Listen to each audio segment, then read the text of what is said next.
वाले हर जीव का, हर भक्त का, हर व्यक्ति का, लेकिन धुंधकारी नहीं चला सकता। इतने जितने भी कर्म होते हैं बुरे, सब धुंधकारी ने कर दिए। रेस, जुआ, चरस, गांजा सब करता है वो, बुरी संगति करता है, वैश्याओं की संगति करता है, सब काम करता है। घर में जितना माल डालता ले जाकर वैश्याओं को देने लगा, वो धुंधकारी। पिता ने बहुत समझाया ऐसा मत कर, ये सही नहीं है, धुंधकारी नहीं माना। गौकर्ण ने बहुत समझाया अपने भैया धुंधकारी, भैया मान जाएंगे, सही नहीं है, मानो ना, लेकिन धुंधकारी नहीं माना। गौकर्ण चले गए भगवान का ध्यान करने के लिए, धुंधकारी अभी अपने घर में ही है। जितना माल डालता घर में सब लेकर वैश्याओं को उसने सब समर्पित कर दिया। घर में केवल 2 वक्त की रोटियां रह गई बस, और कुछ नहीं, इतना सब दे दिया। कहाँ राजाओं जैसी जिंदगी थी और कहाँ भिखारी जैसा बन गया। आप समझा कर दुखी हो गए और अंत में चले गए जंगल में दोबारा से, फिर मरने की सोचने लगे कि मुझे तो मर जाना चाहिए। और फिर वही संत मिल गए, संतों ने कहा अब क्यों मरने आए। आत्मदेव ने कहा कि पहले संतान नहीं थी तब मर रहा था, अब संतान है तब मर रहा हूं। पहले संतान नहीं थी तो विश्वास का दुखता कि मेरे कोई पुत्र नहीं है, अब पुत्र हो गया तो पुत्र ने इतना दुखी कर दिया कि मरने के बराबर कोई अच्छा रास्ता मुझे नजर नहीं आता। संतों ने फिर वही उपदेश दिया कि भगवान का ध्यान कर, सब ठीक होगा। आत्मदेव भी भगवान का ध्यान करने लगे, लेकिन यहाँ धुंधकारी के बुरे कर्म बढ़ते ही जा रहे थे। धुंधकारी बुरे कर्म करता ही जा रहा था। समय बहुत अधिक बढ़ गया। एक बार की बात कुछ ऐसी हुई कि धुंधकारी ने अपनी माँ धुंधली से कहा, माँ अब मुझे वस्त्र और आभूषण दे दे, मुझे किसी को देने हैं। उसकी माँ धुंधली कहने लगी, अरे बेटा तू तो सब ले गया, यहाँ से कुछ नहीं रहा है। धुंधकारी अपनी माँ की छाती पर चढ़ा गया, डंडा लेकर खड़ा होकर कहने लगा, माँ यदि तू मुझे धन दौलत नहीं देगी तो तेरे प्राण कंद मैं भी किए देता हूँ। धुंधली सोचने लगी, मैंने जीवन पर्यंत बुरे काम किए और जिसकी वजह से मुझे ये बुरी संतान मिली, कम से कम अब तो अच्छा कर दूं जो अगला जन्म मुझे ठीक ठाक मिले। अरे ये धुंधकारी बहुत बुरा पापी है, बहुत बड़ा पापी है, इस पापी के हाथों मरने से अच्छा मैं अपने आप मर जाऊं। धुंधली ने कहा, चिंता मत कर, प्रातःकाल होते ही मैं वस्त्र आभूषण सब तुझे दे दूंगी, लेकिन अब मुझे शांति से सोने दे, अपने कक्ष में जा। धुंधकारी अपने कक्ष में चला गया, अपने कमरे में चला गया। धुंधली अपने कमरे में सो रही थी, लेकिन सो कहाँ रही, उसे नींद नहीं आ रही थी। वो बैठी बैठी परेशान हो गई। आधी रात में उठ गई, वो खड़ी होकर चलने लगी। जब खड़ी होकर चलने लगी तो सोचती जा रही थी, मैं कितनी बड़ी अभागिन हूँ कि मैंने कभी अपने पति को सुखी नहीं रखा, जीवन पर्यंत बुरे कर्म किए और आज भी मैं कुछ करने जा रही हूँ। लेकिन एक बुरे कर्म से मैं आज बच गई कि मेरा पुत्र जो बुरे कर्मों वाला है वो मुझे मार देता तो मुझे नरक का भोग भोगना पड़ता। भोग तो अभी भोगना पड़ेगा, लेकिन कुछ कम हो जाएगा क्योंकि मैं पापी के हाथ नहीं करूंगा। भक्तों, जब वो व्यक्ति मृत्यु की शैया पर होता है ना, उसे सब अपने सारे कर्म याद आते हैं। मैंने ये किया था, मैंने वो किया था, उसका फल मुझे मिल रहा है, मैंने किसी को दुखी किया था, मैंने उसके संग गंदा काम किया, मैंने उसको मार दिया, मैंने उसकी पूरी संपत्ति हड़प ली, तब मेरे संग ये हो रहा है। जब वो शैया पर होता है ना, मृत्यु की शैया पर, तब उसे याद आता है, लेकिन उसे मरना पड़ता है, वो भी तड़प तड़प कर घुट घुट कर मरना पड़ता है। यदि हम लोग अच्छे कर्म करते हैं ना तो तड़पना नहीं पड़ता, परेशानी नहीं होती हम लोगों को, हम झट से मर जाते हैं, भगवान के नाम में प्राण निकल जाते हैं। और सही तो वही लोग होते हैं जो मृत्यु की शैया पर जाने से पहले अपना हर क्षण ये समझे कि अगला क्षण हमारा अंतिम क्षण है, ये क्षण मेरा अंतिम क्षण है, अगला क्षण मुझे मिलेगा या नहीं मिलेगा, मुझे इस क्षण में भगवान का ध्यान कर लेना चाहिए। सही व्यक्ति तो वही है, लेकिन धुंधली जैसे लोगों को हर बात लास्ट में याद आती है। जब वो 4 सालों तक खाट गोड़ लेते हैं ना, तब बात याद आती है, तब वो प्रताड़ित होते हैं। धुंधली अपने घर से निकल गई, रोती जा रही थी, सोचती जा रही थी मैं क्या करूं क्या करूं। अंत में उपाय समझा कि मुझे अपने आप मर जाना चाहिए, क्योंकि मैं अपने आप नहीं मरी तो मेरा पुत्र मुझे मार देगा। अब वो गई और मोहल्ले में एक कुआं था, कुएं में कूद गई और मर गई। दिन निकलते ही धुंधकारी अपनी माँ को ढूंढने लगा, लेकिन माँ नहीं मिली। और जब माँ नहीं मिली तो चारों ओर ढूंढ रहा है, लेकिन माँ नहीं मिलती है। जब वो नहीं मिली तो कुएं में झांक कर देखा कि माँ पड़ी हुई है। अब तो कहने लगा अरे मर तो गई, लेकिन पहले मुझे वस्त्राभूषण दे जाती तभी मरती तू। मर तो गई, पहले मुझे दे तो देती कुछ। ऐसी संतान है आज के जमाने में प्यारे। आप मरोगे कोई फर्क नहीं पड़ता, लेकिन भैया को एक गज जगह ज्यादा मिलनी नहीं चाहिए। वो एक गज जगह मेरे लिए होनी चाहिए। वो मेरा भैया ना ले जाए छिड़कर मेरे पापा को अच्छा भला कह के कर लेना जाए। मजा ले 1 रुपया भी आप मेरे भाई को दे दो, मेरे सामने नहीं होगा। ऐसा होता है ना, ऐसी तो संतान होती है आजकल। बड़ी गलत बात। धुंधकारी बोला मर गई लेकिन पहले मुझे दे जाती। इतनी बात कहकर आगे बढ़ गया। अब क्या हुआ, अब वो फिर वैश्याओं के पास जाने लगा। वैश्याओं ने कहा तेरे पास अब कुछ नहीं, हमारे पास बताया कर। जिसके पास पैसा नहीं होता वो हमारा नहीं होता, उसका हमारे यहाँ कोई काम नहीं। जाए ऐसे। धुंधकारी ने कहा कि मेरे पास भले ही पैसा नहीं, लेकिन मेरा घर तो बचाया भी, चलो मेरे घर रहो। 4 वैश्याओं को घर में ले आया हूँ। आओ तो वहां जहाँ कभी पूजा पाठ हुआ करता था वहां गंदे लोग रहने लगे, बुरे कर्म होने लगे। आसपास के लोग भी परेशान हो गए। एक बार कुछ ऐसा हुआ कि घर में खाने के मिलाने पड़ गए। अब वैश्याओं ने कहा कि तू तो बहुत होशियार है धुंधकारी, ऐसा कर राजा के महल में जा, राजकोष में जाकर थोड़ा सा धन चुरा ला, चला जा। वो धुंधकारी जो एक ब्राह्मण का पुत्र कहलाया था, वो गया और जाकर राजा के राजकोष में से धन चुरा कर ले आया। लेकिन दुर्भाग्यवश सैनिकों ने देख लिया उसे धन चुराते हुए। सैनिक पीछे पड़ गए। अब तो वो धन लेकर भागता हुआ अपने घर आ गया। सैनिक उसके पीछे पीछे आए। वैश्याओं को पता चल गया कि ये तो वहां से चोरी करके लाया है, सैनिकों ने इसे देख लिया। अब सैनिक इसे ही पकड़ ले जाएंगे और हमें भी ले जाएंगे। अब क्या करें? वैश्याओं ने क्या किया कि धुंधकारी को पकड़ लिया, चारपाई पर सुला दिया, उसके हाथ पैर रस्सी से बांध दिए और रस्सी से बांधकर वो उसका गला दबाने लगी, मारने लगी कि ये मर जाएगा तो सैनिकों से हम कह देंगे कि यहाँ धुंधकारी आया ही नहीं, कह देंगे। वो मारने लगी लेकिन वो मर नहीं रहा। बुरा कर्म करने वाला इतनी जल्दी मरता नहीं है, बहुत प्रताड़ित होता है वो। जब मृत्यु आती है ना तो कहते हैं कि 10 से 40 हजार बिच्छू डंक मारते हैं शरीर के अंदर। जब मृत्यु आती है तो ऐसा लगता है जैसे 40 हजार बिच्छू एक संग डंक मार रहे हो।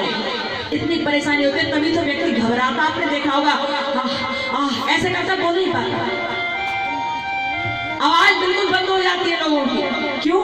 क्योंकि बात पित्त कफ तीनों चीज यहाँ रुकावट पैदा कर देती है। सांस अंदर आने वाली और बाहर जाने वाली सब ब्लॉक हो जाती है, कोई सांस नहीं निकलती। इसलिए व्यक्ति केवल इशारे से काम करता है। और आपने देखा होगा जो व्यक्ति मरने वाला होता है उसकी आवाज बहुत भारी हो जाती है, बहुत भारी, बोल नहीं पाता। या ऐसा बात पित्त कफ बैठ जाता है कि वो अंदर बाहर की वायु आगे पीछे नहीं होने देती। हुआ कुछ ऐसा कि धुंधकारी को मारने की कोशिश कर रहे हैं वो वैश्याएं, लेकिन धुंधकारी नहीं मरता है। अंत में हुआ ऐसा कुछ कि वैश्याओं ने जलते हुए अंगारे ले लिए। अंगारे कैसे? जो जलते हुए कोयले होते हैं ना, उन कोयलों को ले लिया जो जल रहे थे, उन्हें लेकर धुंधकारी के मुंह में डाल दिया, उसकी सांस रोक दी। ऐसे तड़प तड़प के मरा वो धुंधकारी, इसकी सांस अवरुद्ध हुई और वो मर गया। भाई बुरा कर्म किया तो फल कोई पड़ोसी थोड़ी ना भोगेगा, भोगना तो हमें ही पड़ेगा ना। धुंधकारी इस प्रकार मारा गया और मरने के बाद वो एक प्रेत बन गया, क्योंकि उसने बुरे कर्म किए थे, इसलिए प्रेत योनि में उसे जन्म लेना पड़ा। और जब प्रेत योनि में उसे जन्म लेना पड़ा तो जगह जगह भटकने लगा। वो गंदी नाली में उसका वास हो गया और चारों ओर भटक रहा है भैया। लेकिन धुंधकारी को मुक्ति नहीं मिली, वो परेशान था। गौकर्ण देव ने सोचा मुझे अपने घर जाना चाहिए, देखकर तो आऊं घर के हाल क्या है। गौकर्ण देव जब घर की ओर चले आ रहे थे तभी देखा कि रात हो चुकी थी और रात के समय एक जानवर, कभी गधे का, कभी सियार का, कभी सूकर का, कभी कुत्ते का रूप रख रख कर सामने आ रहा है, कभी एक सांड बनकर आ रहा है। जैसे ही देखा गौकर्ण देव समझ गए कि ये कोई भटकती हुई आत्मा है।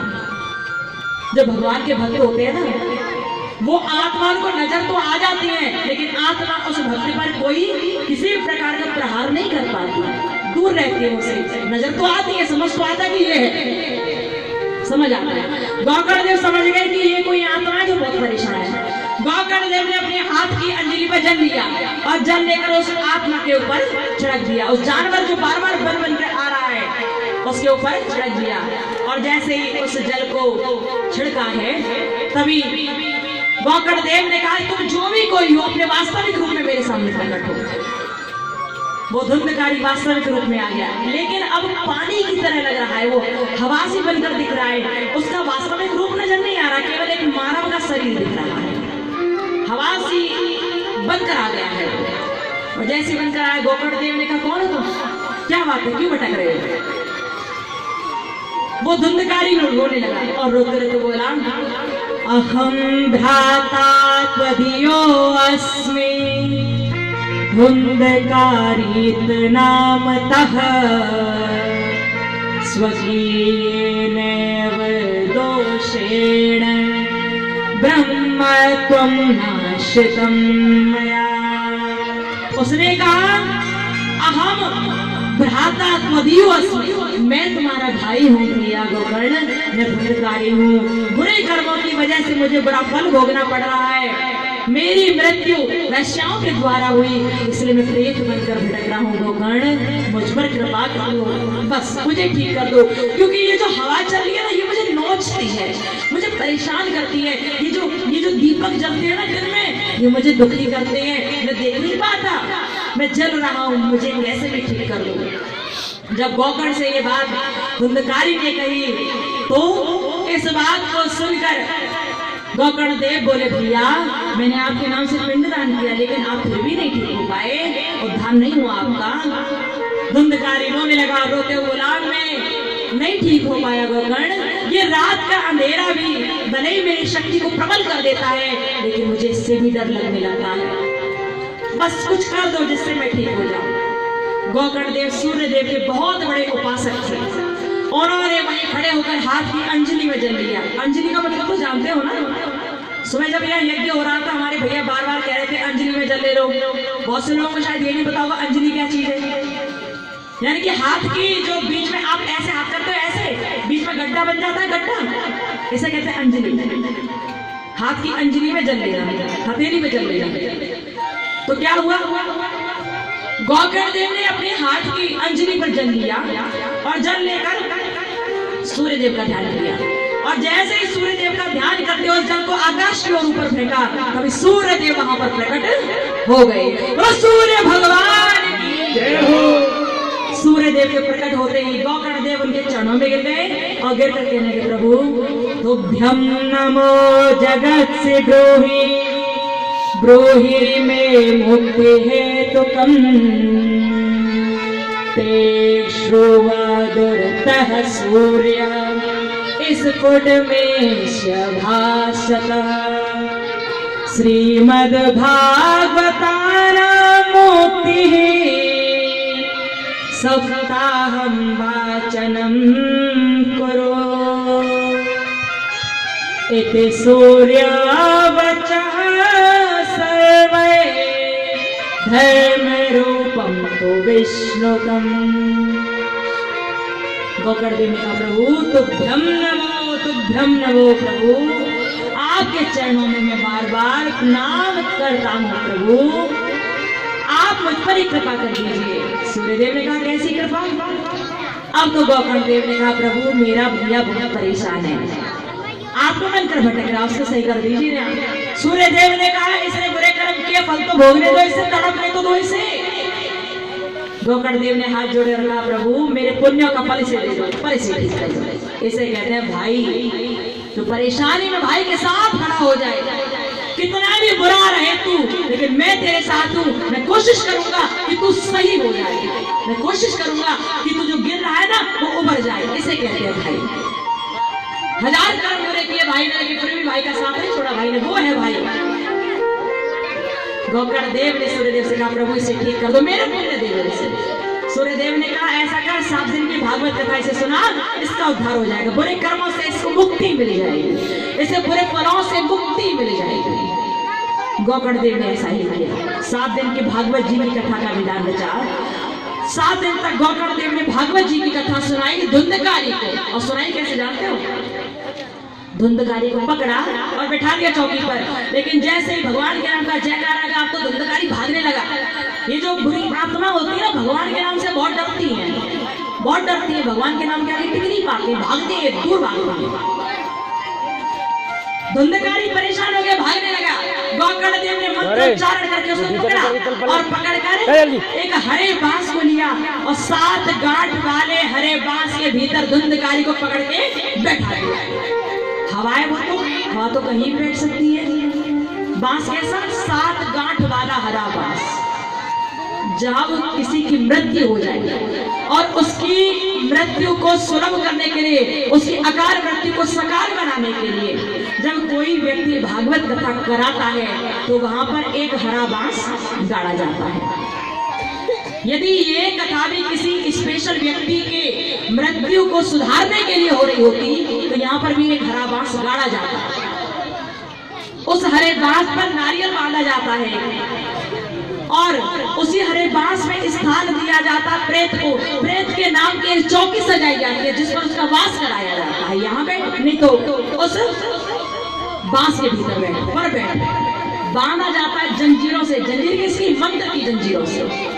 और वो जब ध्यान से कथा को सुन लेता है ना वो प्रेत, तो उसकी मुक्ति हो जाती है। इसलिए तो भागवत ही एकमात्र ऐसी चीज बताई जाती है, ऐसा उपाय बताया जाता है कि जो हर प्रकार से हर व्यक्ति का उद्धार करने वाला है। जो लोग दुनिया में भटक रहे हैं जीवित रहकर भी और मरने के बाद भी, वो एक बार भक्त बनकर भगवान की भागवत सुन ले तो समझो उन्हें मुक्ति मिल जाती है।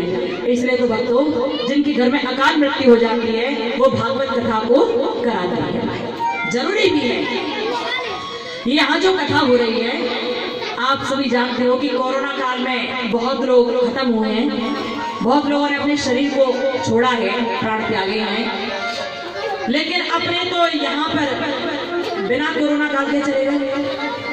भगवान की कृपा रही कि यहाँ कोरोना का कोई केस नहीं हुआ, लेकिन बिना कोरोना के चले गए कुछ लोग। अब चले गए तो उनकी आत्माएं तो भटक रही होंगी ना। कुछ लोग तो इतने यंग, इतने जवान थे वो भी चले गए। कुछ लोग अपनी बीमारी पा कर गए। तो कहीं ना कहीं कुछ आत्माएं तो भटक रही हैं जो लोगों को परेशान कर सकती हैं। अब देखो ये जो कथा हो रही ना, आप क्या समझते हो? इस कथा में सिर्फ आप बैठे हो? नहीं, ऐसा नहीं। इस कथा में सिर्फ आप हो, सिर्फ हम लोग हैं, ऐसा नहीं। इस कथा में वो लोग भी हैं, वो आत्माएं भी हैं जो अपना शरीर छोड़ के जा चुकी हैं। वो भी आपके आस पास नहीं बैठी है, शायद यहाँ, शायद आपके बीच में नहीं, शायद हमारे कुंड के आसपास है, बैठी है। आप नहीं नजर कर पाओगे क्योंकि एक भागवत ही ऐसी है जो उद्धार करती है। एक भागवत ही ऐसी है। लेकिन ये आत्मा बैठी तो है, पर उद्धार किसका होगा? जो एकाग्र चित्त होकर कथा को सुनेगा, उद्धार सिर्फ उसका होगा। और उद्धार पूरी तरह से उसका होता है प्यारे, जिसके नाम से ये यज्ञ, ये भागवत रूपी यज्ञ कराया जाता है, उसका उद्धार पूरी तरह होता है। लेकिन हमारा तो निवेदन है, यहाँ जितनी भी आत्माएं हैं सबसे बहुत निवेदन है, क्योंकि हम नहीं देख पा रहे हैं कि कौन कहाँ बैठा है। लेकिन निवेदन है कि आप जहाँ भी हैं, आप यहाँ आकर बैठें और आकर कथाओं को सुने और अपना उद्धार कराएं। क्योंकि जब तक आपका उद्धार नहीं होगा तब तक आप हम लोगों को धक्का मारते रहेंगे, परेशान करते रहेंगे किसी ना किसी को। इसलिए निवेदन कि आप सभी अपनी आत्माओं की तृप्ति के लिए, अपना उद्धार कराने के लिए यहाँ आकर विराजमान हो। आप सब भी अपना थोड़ा सा निवेदन कर लेना उनसे, ताकि परेशान न करें। आत्मा तो आत्माएं होती हैं, अच्छी भी हो सकती है, बुरी भी, लेकिन जो भगवान का नाम सुन लेता है उसका उद्धार होता है और वो देव बनकर देवत्व की प्राप्ति करता है। बोलो राधे। बड़े बड़ा हुआ क्या?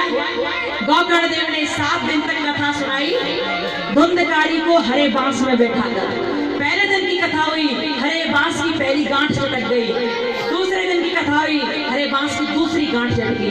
और जब 7वें दिन की कथा हो गई तो हरे बांस की 7 गांठें फट फट फट पूरी चटक गई। और जैसे चट गई, बहुत जोर की आवाज आई अंत में। जैसी आवाज आई ना तो देखा कि ऊपर से एक विमान आ रहा था। विमान नीचे आया और जो बांस चटका था ना, उस बांस के चटकने से जो धुंधकारी उसमें बैठा था वो बाहर निकल आया। अब धुंधकारी ने 7 दिन तक भगवान की कथा ध्यान से सुनी, इसलिए उसे देवत्व प्राप्त हो गया, वो देवताओं की तरह हो गया। और भगवान धर्मराज ने अपना विमान भेजा उसे ले जाने के लिए। बोलो राधे राधे। उस विमान में बैठकर धुंधकारी वहां से चला गया। धुंधकारी तो गया, लेकिन और भक्त बैठे थे, सबने कहा वो तो गया जिसने पाप किया, हमने तो पाप भी ना किया, हम तो गए नहीं, हम कहीं नहीं गए, हमें भी जाना है ना। गोकर्ण देव ने कहा कथा सुनने में कहीं ना कहीं आना कहानी कर दी होगी, कहीं जमाई आ गई होंगी, कहीं सो गए होंगे, कहीं मन में कुछ बात आ गई होगी, इसलिए आपको लेने विमान नहीं आया। गोकर्ण देव ने जब ये कहा तो उन सभी भक्तों ने कहा हम दोबारा कथा सुनेंगे, आप कथा तो सुनाइए, पूरी कथा सुनेंगे, हमें भी विमान में जाना है। ऐसा ही होता है ना। अच्छा ये बताओ, आप में से कौन कौन विमान में चढ़ के जाना चाहता है? बताओ कौन कौन जाना चाहता है भगवान के विमान में बैठकर? बताओ, कोई किसी को जाना है? मतलब इतने भक्तों में से केवल एक माता ऐसी जिन्होंने कहा है, 2 ने कहा बस कि हमें जाना है। पूरे भैया, मतलब भगवान जी विमान भेजे, आप तो भी नहीं जाना चाहते? अच्छा जाना चाहते तो अभी तुरंत विमान आ जाए, कितने लोग जाएंगे यहाँ से? मैं चले जाओगे? काहे झूठ बोल रहे हो?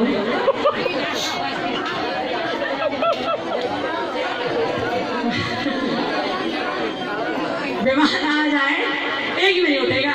एक अम्मा रोज रोज कहते थे हे राम मैं ले जा, हे राम मैं ले जा, मैं बहुत दुखी, मैं ले जा, हे राम मैं ले जा। जब ऐसे कहते कहते बहुत समय हो गया तो एक बार राम जी चुपचाप बैठे थे, राम जी के कानों में आवाज, एक अम्मा बुला रही है हे राम मैं ले जा, हे राम मैं ले जा। राम जी ने नारद जी से कहा नारद जी जाना जरा अम्मा से बात करके आओ। नारद जी पहुंचे अम्मा के पास, अम्मा क्या बात है? अम्मा ने कहा कुछ ना बेटा कुछ ना। अच्छा ठीक है, सुना था कि आप बार बार कहती राम बोल ले जा, तो अम्मा बोली हाँ बेटा जरूरत होते है। फिर नारद जी को तो इतनी आज्ञा मिली थी केवल अम्मा से बात करके आनी है, कुछ कहना नहीं है। नारद जी पहुंच गए राम जी के पास और बोले प्रभु वो कहती है बार बार कि राम मोह ले जा, तो क्यों नहीं आप ले आते? एक बार मैं ले आओ ना, एक बार ले आओ ना। अब राम जी सोचने लगे ठीक है कहते तुम सही रहे हो, चलो हम ही जाकर ले आते हैं। अम्मा जहां भी निकलती है बार बार कहते हे राम मोह ले जा, मैं बहुत दुखी मैं ले जा। राम जी के कानों में बड़ी बढ़िया तरह आवाज आ गई अम्मा की। राम जी पहुंचे अम्मा के पास, अम्मा क्या है? अम्मा ने कहा कुछ नहीं। राम जी ने कहा राम जी आगे तो जाओगी? अम्मा बोली हाँ चली जाऊंगी। बेटा मेरी बड़ी इच्छा है राम मोह ले जा। राम जी ने कहा मैं ही राम हूँ अम्मा, चलो बहुत दिन से बुला रही थे, मैं आ गया। अम्मा चलो चलो देखो विमान लेकर आई, बैठ के चलो मेरे साथ। अम्मा बोली अरे बड़ा जमाना खराब है, मैं तो मजाक कर रही हूँ। आजकल मजाक भी ना कर सकते का, मतलब आजकल तो मजाक करने पर पाबंदी है, मजाक भी ना करो का, ये जमाना है। मतलब कहेंगे कुछ और, करेंगे कुछ और, तभी तो हो जाता है कुछ और। बोलो राधे। जो कहते हो वो करो, और फिर जो तुम चाहोगे ना वही होगा। यदि नहीं कर पाओ तो कहो मत, बतियाना सिर्फ बतियाना गलत हुआ क्या? जब गोकर्ण देव ने कथा सुनाई तो सबने दोबारा से सुन ली, सबका उद्धार हो गया। भगवान का विमान उन्हें लेने आया और सब चले गए। अम्मा की तरह झूठ नहीं बोलती उन्होंने, अम्मा की तरह मजाक नहीं किया था उन्होंने। आज के समय में हम लोग क्या करते हैं भक्तों कि हम सबकी इच्छा होती है कि जब हम मरे ना तो भगवान के विमान में बैठकर जाएं, चाहते हैं ना ये, लेकिन भगवान क्या कहते हैं कि तूने ऐसे कर्म करेगा कि तू विमान में बैठा के हम ले जाने, ऐसे कर्म करें क्या? तूने कर्म तो ऐसे कर। कहते हैं शास्त्रों में वेदों में लिखा है कि जितना आप काम करते हो, जितना आप एक दिन में कमाई करते हो, जितनी आप कमाई करते हो उसका 10% दान करो भगवान के नाम में, ऐसा कहते हैं। और ये हम नहीं कहते, ये भागवत जी कहते हैं, ये शास्त्र कहते हैं। चाहे वो वेदांत हो, वेदांत सांख्य योग मीमांसा न्याय वैश्विक, ये 6 शास्त्र इस बात को कहते हैं। श्री रामचरितमानस कहती है, भागवत जी कहती है कि दान अपने कमाई का 10% करना ही चाहिए, जितना कमाए 10% दान करो। लेकिन लोग क्या करते हैं, 1 लाख कमाए तो 100 रुपए दान कर आए, फिर चाहते हैं कि भगवान विमान लेकर आए। अरे प्यारे, थाली भर चोरी करे, सुई भर करे दान, और फिर छत पे चढ़ के देखते हो अब आएंगे विमान। कैसे विमान आएंगे भाई? जितना काम किया है उसका 10% दान भी तो करना है ना, तभी तो विमान आएगा लेने के लिए। तो प्यारे, इस प्रकार सभी भक्तों का उद्धार हुआ, उस धुंधकारी का भी और उन भक्तों का भी जो कथा को सुन रहे थे। यदि हम सब भी कथाओं को ऐसे ध्यान से सुनेंगे तो हमारा भी उद्धार हो जाएगा। उद्धार कराना है या नहीं कराना? कराना है ना? तो जरा प्रेम के साथ जयकारा लगाते हुए बोलो राधे। तो प्यारे, आज की कथा को हम यहीं पर विश्राम। आज की कथा में आपने सुना कि किस प्रकार से ज्ञान वैराग्य का उद्धार हुआ और गोकर्ण का उद्धार हुआ। किस प्रकार से भगवत जी की कथा को सुनकर वो धुंधकारी भी तर गया जिसने बड़े बड़े पाप किए थे। गोकर्ण पहले भी तरे हुए थे, फिर और आज की कथा को यहीं विश्राम। अब एक छोटा सा कीर्तन हम सभी बोलेंगे, हाथों को खोलकर तालियों की सेवा करते हुए। ध्यान रहे, ताली सभी बजनी चाहिए, हाथ बंधे हुए नहीं होने चाहिए, हाथ बंद नहीं होने चाहिए।